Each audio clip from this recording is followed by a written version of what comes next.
Muchas gracias, senadora. Dado la presión de tiempo que tenemos, trataré de ser lo más concreta posible. Primero, agradecerles a las tres senadoras, Berta Carabeo, Josefina Vázquez Mota y Claudia Ruiz Massieu, que a veces se me va, si le digo secretaria en lugar de senadora, es porque también estamos acostumbrados a tratarnos así. Su bienvenida a nombre de sus partidos y sus amables comentarios. Bueno, las preguntas de la senadora Ruiz Massieu son muy largas, pero en fin. El DIAN, el Diálogo Económico de Alto Nivel, que hablando con el sector privado mexicano, es una de las prioridades.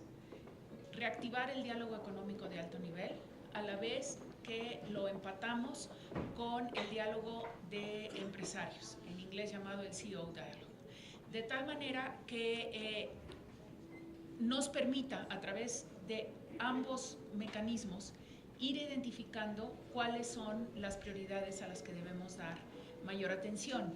A este diálogo económico de alto nivel y al diálogo de empresarios se va a sumar ahora la incorporación a las negociaciones y diálogo con Estados Unidos sobre los proyectos a realizar en Centroamérica. Justamente ayer en la noche tuvimos una reunión en la Cancillería del secretario Ebrard con varios de los líderes de la iniciativa privada para informarles sobre estos acuerdos y tratar de establecer ya una hoja de ruta en materia de tiempos, reunión de gabinete a fines de enero y ya inmediatamente a mediados de enero una primera reunión con el sector privado para ir definiendo proyectos. Entonces, aquí creo yo que tenemos que saber aprovechar los mecanismos que funcionaron y que fueron creados en su momento y que realmente rindieron frutos, como es el DEAN, el Diálogo Económico de Alto Nivel, que tenemos que revitalizar porque no se ha reunido en más de 2 años. A la vez que incorporar a ese diálogo económico de alto nivel o saber que tenemos otros mecanismos paralelos que no vaya cada uno por su lado, sino que justamente se creen sinergias y no se repitan los proyectos o las iniciativas, porque justamente esa falta de coordinación es lo que hace que algunos de esos mecanismos pierdan interés o pierdan efectividad en sus resultados. En el caso del FOBES y del MUSEIC, lo que puedo decir es que en materia general tenemos una evaluación positiva, pero también recordarán ustedes que se había hecho una evaluación por parte de la Secretaría de Relaciones Exteriores de los mecanismos de cooperación con los Estados Unidos. Y nos encontramos con que había, de acuerdo a un primer conteo preliminar de la Subsecretaría de América del Norte, más de 320 mecanismos con Estados Unidos y si le sumas las reuniones de colaboración, más de 700 al año. Y no había manera de que nadie tuviera un seguimiento de qué estaba haciendo cada uno de ellos. Nos acabamos de sentar con la Embajada de los Estados Unidos en México para revisar la iniciativa Mérida, porque las cifras que ellos tienen no son las cifras que tiene el gobierno mexicano, qué recursos se han autorizado, cuáles en realidad se han ejercido.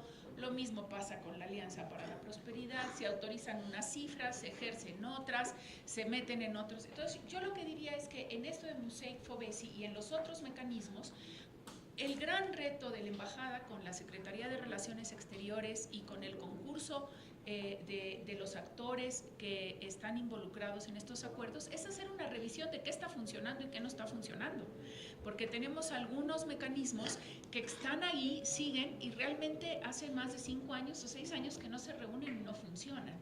Entonces, ¿para qué tener un marco tan amplio que en realidad no está dando resultados? A lo mejor lo que hay que hacer es un trabajo de concentración.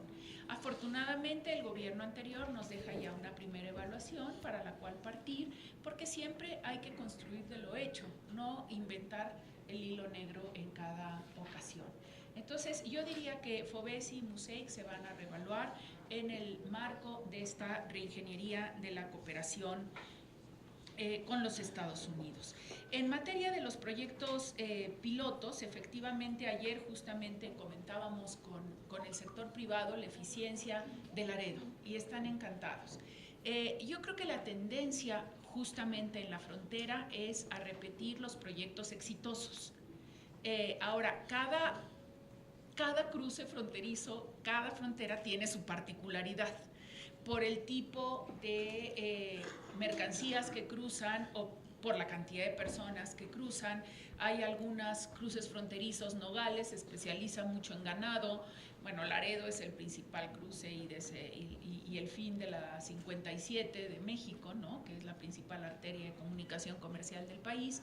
Entonces, yo creo que en este sentido trabajaremos con un especial énfasis en frontera y en infraestructura para saber cómo podemos fortalecer y replicar los éxitos de los proyectos piloto. Efectivamente, el tema de tener un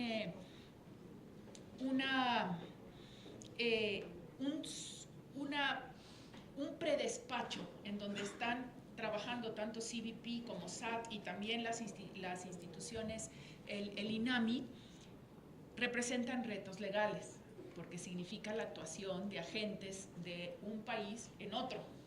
Entonces, la ventaja que nos ofrecen el éxito de los proyectos pilotos es que ya sabemos cómo resolverlo. Y entonces lo que tenemos que ir haciendo es determinar dónde se pueden ir ampliando con la conciencia de que no podemos instrumentar este tipo de proyectos simultáneamente en toda la frontera, ¿no? Pero habrá que ir trabajando justamente con los estados fronterizos y ahí también los senadores de los estados fronterizos, la Comisión de Asuntos Fronterizos y Migratorios será fundamental para marcar algunas prioridades. El tema, las tres preguntas concretas. Las conversaciones sobre tercer país seguro. Hemos dicho una y otra vez a los Estados Unidos que México no está interesado en negociar un acuerdo de tercer país seguro. Y no negociaremos un acuerdo de tercer país seguro.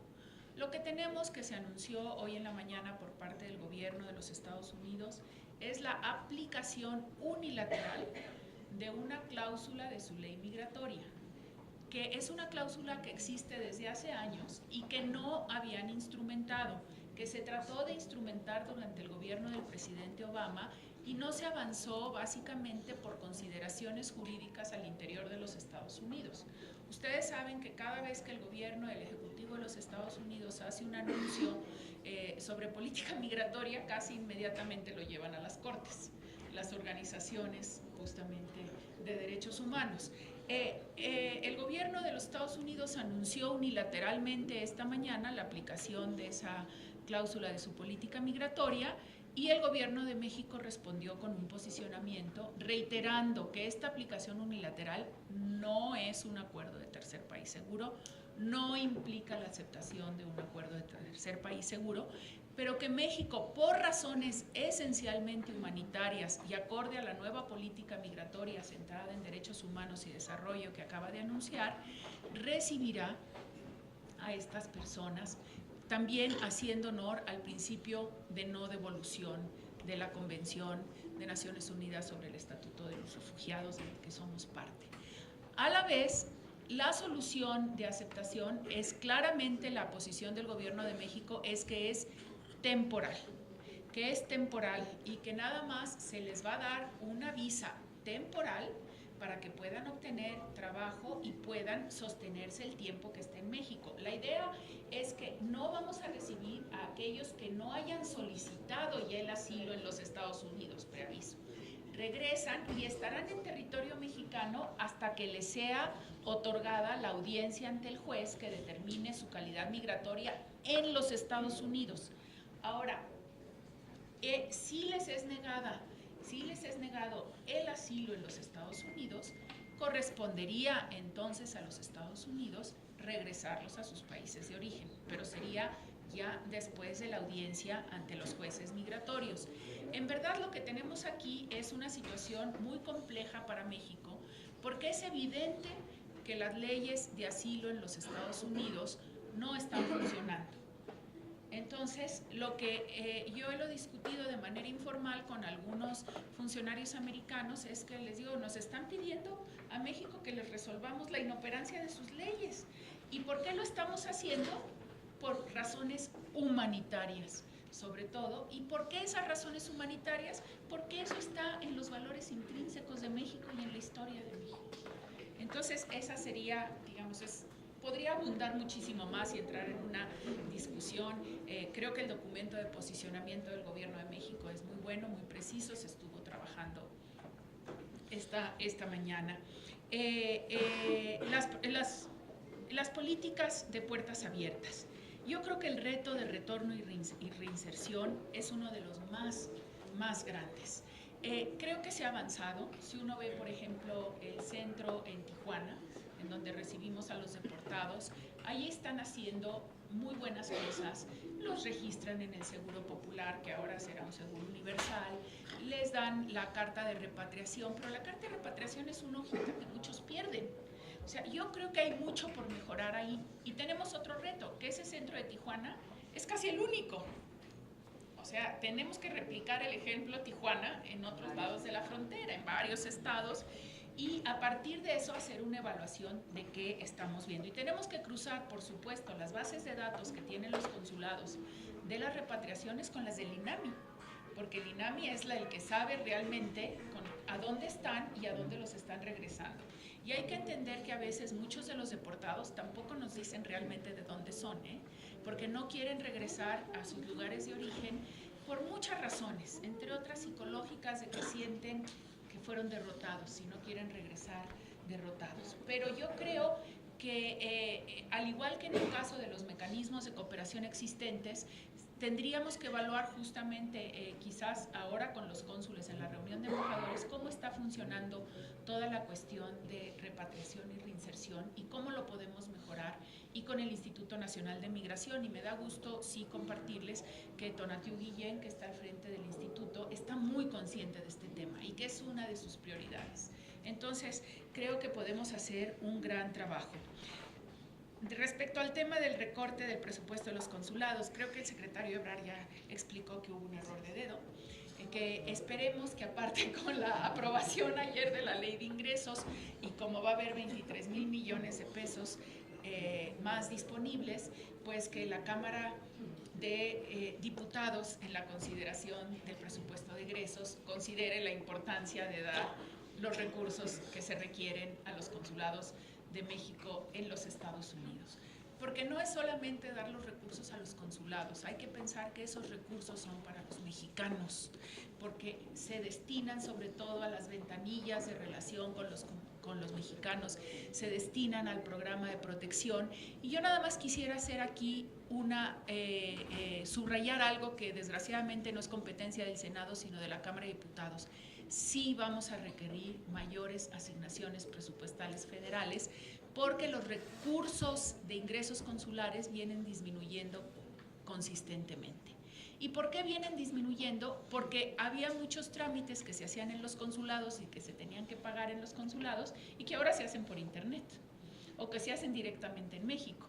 Y entonces los ingresos consulares, que eran una de las fuentes de mantenimiento del funcionamiento de los consulados, han venido disminuyendo, y por lo tanto necesitamos mayores recursos del presupuesto federal ordinario para los consulados.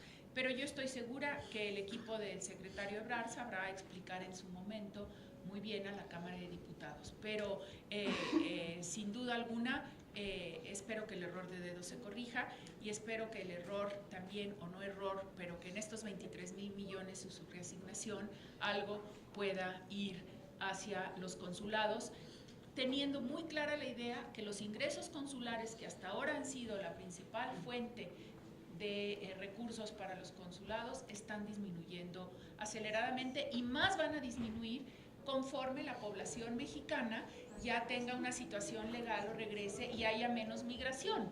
Entonces, el tipo de trabajo que tendrán que hacer los consulados también será diferente.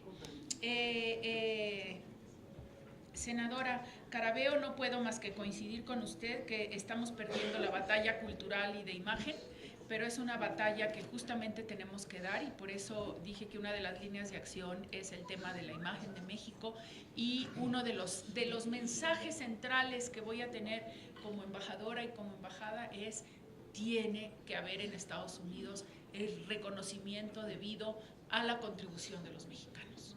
los mexicanos hemos contribuido mucho, seguiremos contribuyendo, somos gente trabajadora, somos gente honesta y esa es la imagen que no nos podemos cansar de repetir aún en los momentos más difíciles.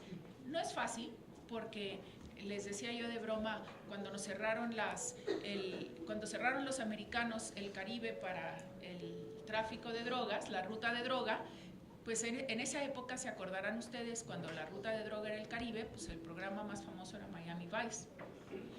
La cerraron y la droga empezó a entrar por territorio mexicano y el programa más famoso se convirtió 24 horas, en donde los malos pues éramos los mexicanos y los musulmanes. Bueno, éntrale a cambiar esa imagen. No está fácil, porque es toda una concepción complicada y estás tratando de influir en una imagen negativa de la industria cultural y del entretenimiento más poderosa del mundo. Entonces, ahí creo, y luego con otra cosa, que me acuerdo el querido ensayista mexicano Mauricio Montiel decía, desgraciadamente, también algunos directores del cine mexicano en México se han clavado en la estética de la fealdad, con todas las películas sobre la droga y demás, dice, y eso nos ha hecho un daño terrible, ¿no? Y lo dice un crítico ensayista mexicano, no lo digo yo, el tema, senadora Vázquez Mota, muchísimas gracias. La estrategia de la ratificación del tratado. Ahorita ya la Embajada de México tiene casi un mapa completo de cómo se ha reestructurado la Cámara de Representantes, que con gusto podemos compartir con el Poder Legislativo mexicano, quiénes serán los presidentes de los comités fundamentales para la ratificación del tratado, tanto en el Senado como en la Cámara de Representantes. A la vez, he dicho, estamos trabajando casi, no codo con codo, como si a meses casi con el sector privado y el Cuarto de Junto, que ha hecho un gran esfuerzo de mapeo muy preciso, es increíble, sobre la relación con México y la presencia de empresas mexicanas distrito por distrito, no estado, distrito por distrito, de tal manera que en un corto plazo tendremos un diagnóstico distrito por distrito de cómo está la posición de los representantes respecto al tratado y qué podemos hacer para hablar con ellos y subrayarles la importancia de México. A la vez que la Secretaría de Relaciones está haciendo una encuesta con los 50 consulados justamente para identificar las personas que influyen en la opinión pública, los medios de comunicación, el número de empleos que tenemos también en cada consulado para poder articular esta gran labor. Entonces, será una gran labor del Poder Ejecutivo encabezada obviamente por los secretarios de Relaciones Exteriores y Economía, del subsecretario de América del Norte y que fue tan importante en la negociación y en el cierre del TEMEC, Jesús Seade, de todos los consulados, pero repito, la articulación con el Poder Legislativo. Y sí estamos plenamente conscientes que el cambio en el control de la Cámara de Representantes nos altera el panorama y el mapa y la jugada, pero ya estamos trabajando en ello y estoy segura que cuando tengamos este mapeo lo podremos compartir. El tema, la deportación de los padres. Sí, justamente conversaba con Tonatiuh Guillén en este tema. A lo mejor lo que tenemos que hacer ahí es, más que enfocarnos en combatir la deportación de los padres, es hacer una gran labor con las organizaciones en Estados Unidos para enfocar el tema desde el punto de vista del derecho del niño, de los derechos humanos de los niños. Y ahí sí ver cómo podemos hacer, o sea, se pueden tomar medidas administrativas, pero también estoy segura que habrá algunas organizaciones de los Estados Unidos que estén dispuestos a llevarlo a corte, como un tema de derechos humanos y de respeto a los derechos humanos de los niños, de tal manera que cambiemos el enfoque del tema de deportación de los padres al respeto de los derechos humanos de los niños. Es un tema que creo que vale la pena considerar y que, por supuesto, si la Comisión de Niñez y de Derechos de los Niños tuviese antecedentes al respecto, con gusto los podemos hacer para empezar, los podemos recibir para tener este diálogo. Y los 600,000 DACAs, ¿cómo apoyarlos? Bueno, pues en discusiones pasadas en el Congreso el tema del apoyo y de la solución, encontrar una solución a los DACAs había estado ligado al tema del muro. En esta discusión de este presupuesto ya no, y hoy en la mañana ya el gobierno del presidente Trump dijo que aceptaba los 1.300 millones para fortalecimiento de la seguridad fronteriza, que es muy diferente a decir que para el muro, ¿no? Que es diferente. Entonces, yo creo que ya la discusión del tema del DACA va a llevar una lógica diferente a la que había tenido hasta ahora al interior de los Estados Unidos. Y que justamente en este nuevo mapeo de la Cámara de Representantes, de cambio de presidentes de los comités judiciales, tanto en el Senado como en la Cámara de Representantes, creo que una de mis primeras labores al hacer las visitas a los nuevos presidentes y todo, será preguntar cómo están viendo ellos las perspectivas de encontrar una solución legal al tema de los DACAs, porque el juego ya cambió. La negociación que estaban planteando ellos internamente ya cambió. Entonces, eso es lo que podemos hacer, y lo que dije en mi comparecencia, insistir justamente que el debate sobre migración se tiene que dar en realidades, y la realidad que ellos tienen es que tienen una serie de muchachos jóvenes que tienen un gran potencial, que sienten que los Estados Unidos es su país porque ahí está, y que sería una verdadera traición a los valores de los Estados Unidos rechazarlos. Muchísimas gracias, senadora. Muchas gracias. Gracias.